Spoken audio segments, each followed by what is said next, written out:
Part 3 गणित में सर्व समीका के बारे में हम पढ़ेंगे। इससे पहले पार्ट 1 और पार्ट 2 में हमने पढ़ा था a माइनस बी का होल स्क्वायर और a प्लस बी का होल स्क्वायर।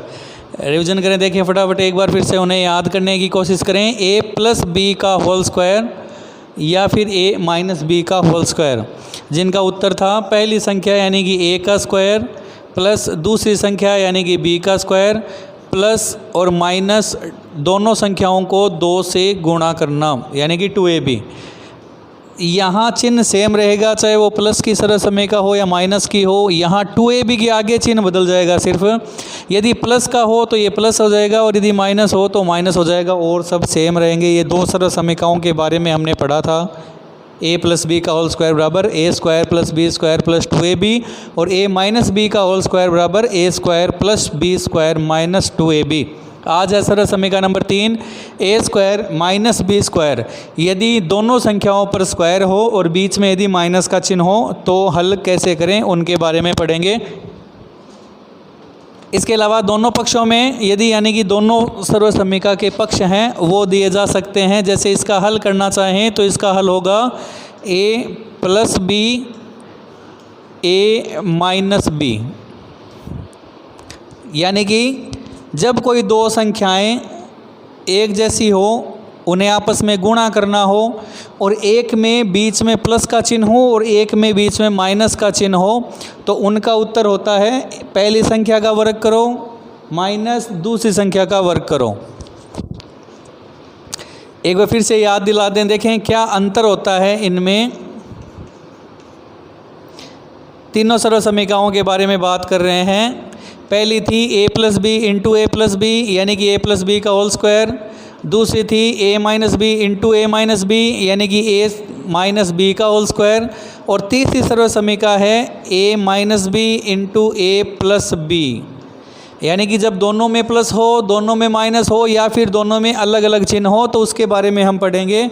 जिसका उत्तर होता है पहली संख्या का स्क्वायर यानी a स्क्वायर और दूसरी संख्या का स्क्वायर यानी कि b स्क्वायर और बीच में माइनस का चिन्ह। तो ये थी आज की सर्व समीका। चलिए उदाहरण से शुरू करें।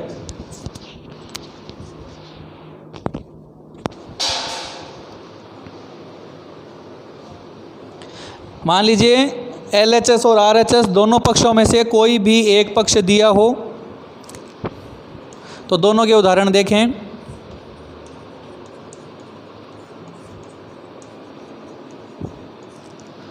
सर्व समीका कौन सी कहाँ लगेगी, कौन से सवाल में कौन सी सर्व समीका लगेगी, ये जांचना भी ज़रूरी है और ये आपको भी आना चाहिए कि कौन से सवाल में कौन सी सर्व समीका लगेगी। देखें इनमें नोट करें, पहली संख्या एक जैसी, दूसरी संख्या भी एक जैसी। पहली संख्या a, दूसरी संख्या b यानी एक जैसी। बीच में चिन्ह, एक में प्लस और एक में माइनस, तो सर्व समीका लगेगी नंबर 3। जिसका उत्तर क्या होता है, तो सीधा उत्तर न करके तरीके से करें तो लिखें जहाँ जो 3x है वो आपका a है यानी कि पहली संख्या है, और जो 2 है वो आपका b है यानी कि दूसरी संख्या है। सर्व समीका से a plus B into A minus B बराबर a square minus B square, जिनका उत्तर होता है, तो देखें a का स्क्वायर ये पक्ष हमें दिया हुआ है और ये पक्ष हमें ज्ञात करना है। a का मतलब पहली संख्या यानी कितनी थी 3x, तो उसका स्क्वायर करें।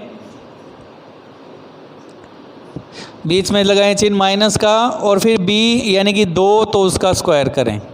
3x का स्क्वायर करेंगे तो 9x स्क्वायर यानी कि 3 को 3 से गुणा करें तो 9, x को x से करें तो x स्क्वायर माइनस 2 का स्क्वायर करेंगे तो 4, तो 3x प्लस 2, 3x माइनस 2 को गुणा करेंगे तो 9x स्क्वायर माइनस 4 आपके आंसर आएंगे। यानी कि जब ये संख्याएं ये पक्ष दिया हो तो इसे इस रूप में बदलें, और यदि ये पक्ष दिया हो तो इसे इस रूप में बदलना है। नोट करें, एक और उदाहरण देखें। देखिए यदि अब है उदाहरण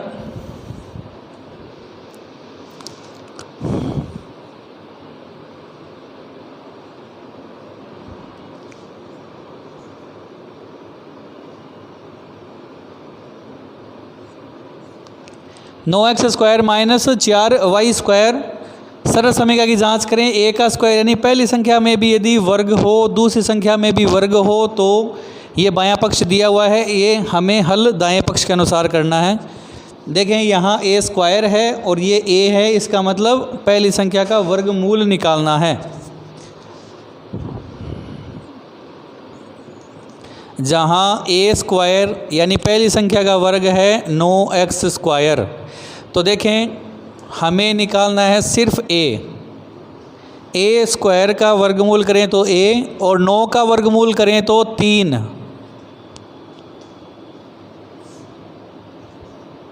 x² का वर्गमूल करें तो x। इसी तरह b का स्क्वायर यानी दूसरी संख्या दी हुई है 4y², और हमें चाहिए सिर्फ b। तो जिस तरह से 9 का वर्गमूल 3, तो उसी तरह 4 का वर्गमूल यानी कि 4 का वर्गमूल 2 को 2 से गुणा करें तो 4। y का स्क्वायर है, इसका वर्गमूल करें तो सिर्फ y। अब सरल समीकरण की सहायता से एक बार इन्हें प्लस में लिखना है और एक बार माइनस में। देखें 3x + 2y और 3x - 2y, ये हो गया दायां पक्ष हल। एक बार प्लस में और एक बार माइनस में जो भी संख्या दी गई है उसका वर्गमूल निकाल के वो लिखना है। यदि मान लीजिए वर्गमूल नहीं निकलता हो, जैसे कि उदाहरण एक अन्य और देखें।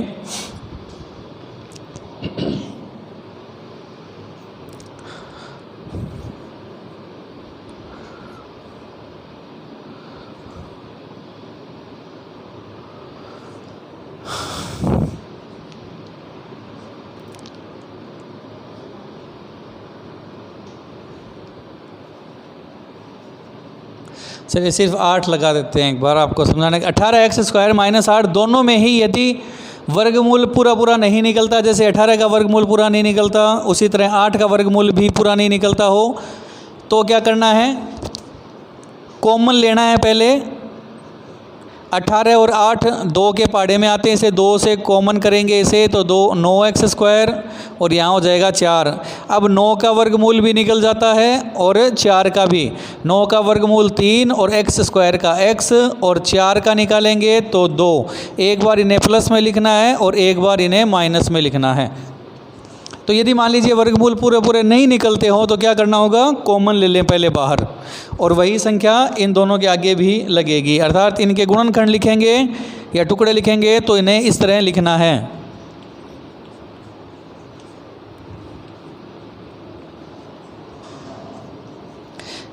तीन x + 2, 3x - 2 × 2, ये जो 2 है वो कॉमन वाला आया है, वो लिखेंगे।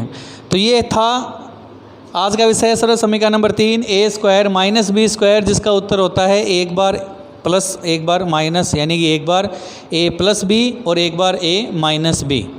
अब है बारी होमवर्क की। अभ्यास करोगे तो पता चलेगा आया नहीं आया। नहीं आए तो पूछें, कमेंट में पूछ सकते हैं, डिस्क्रिप्शन में नंबर हैं वहाँ जाके पूछ सकते हैं। अभ्यास करोगे तो समझ में आ भी जाएगा। देखें, नोट करें होमवर्क।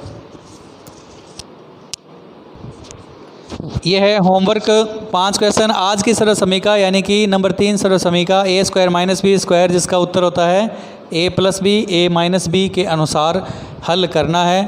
नहीं समझ आए तो पूछें। आज के लिए इतना ही, मिलता है फिर एक किसी अन्य टॉपिक के साथ। धन्यवाद।